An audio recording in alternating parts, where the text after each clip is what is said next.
So the person who built the bakery was James Van Buren.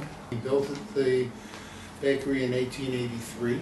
It's a late 19th century Italianate, and opened a business here. He was a dealer in leather goods and findings. His sign is still on the side of the building if you go outside and look.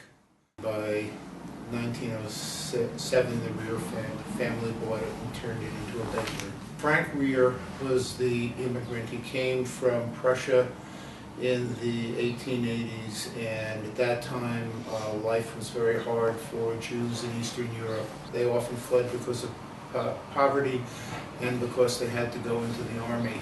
Frank Reher had 3 children to a previous wife who died in 1888. Then he married Ada Odaszewski in 1903. And they had 4 daughters and 2 sons. The older son, Willie, became the first of the bakers to take over after Frank died in 1936. And he was followed by Jaime, who was the baker that I met in 2004.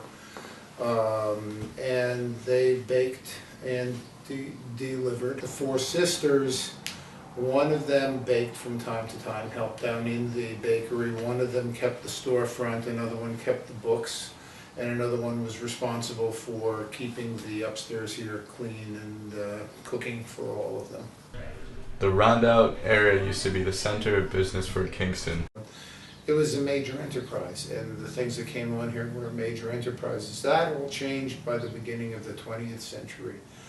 But it continued to be a commercial center because it was also a transportation hub. This was a shopping center for most of Ulster County. People would come down here.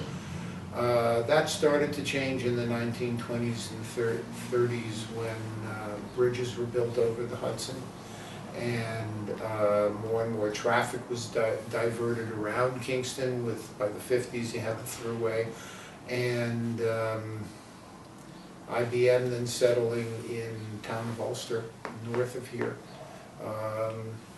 This became, so the transportation revolution that was fueled by the automobile was its undoing.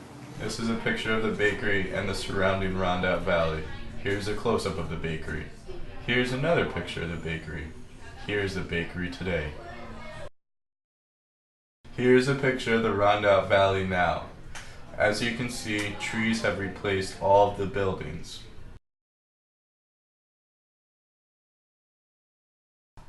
Here's a quick comparison.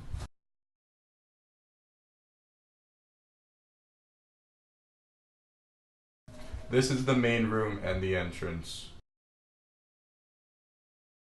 So this is the retail space. This is they mostly serve breads and they mostly sold breads and rolls. They didn't sell cakes. They had some grocery items, but it was always sparse. Basically, one of the sisters ran this part of the operation. This is a dough rising table. They worked on this surface, and then they would put the dough in there for the sourdough, from what I understand. This is the coal oven that, as far as I know, goes back to approximately 1916. This is a dough mixer.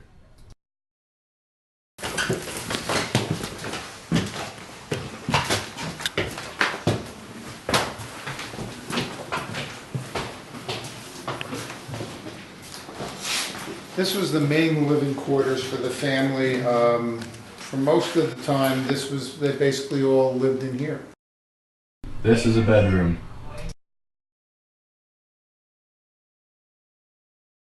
There were two beds in here. This was blocking off the door, and they did talk about throwing stuff back and forth to one another, as kids will do.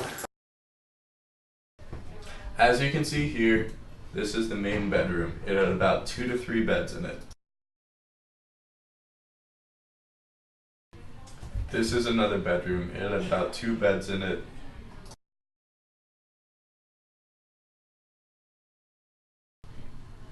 The thing we noticed the most was just how small the rooms were. It's sort of hard to believe that 4 girls and 2 boys all lived here together. But as Mr. Miller pointed out, we've gotten so used to having big rooms today, it's hard to imagine living in small rooms. This apartment, I'm thinking, would make,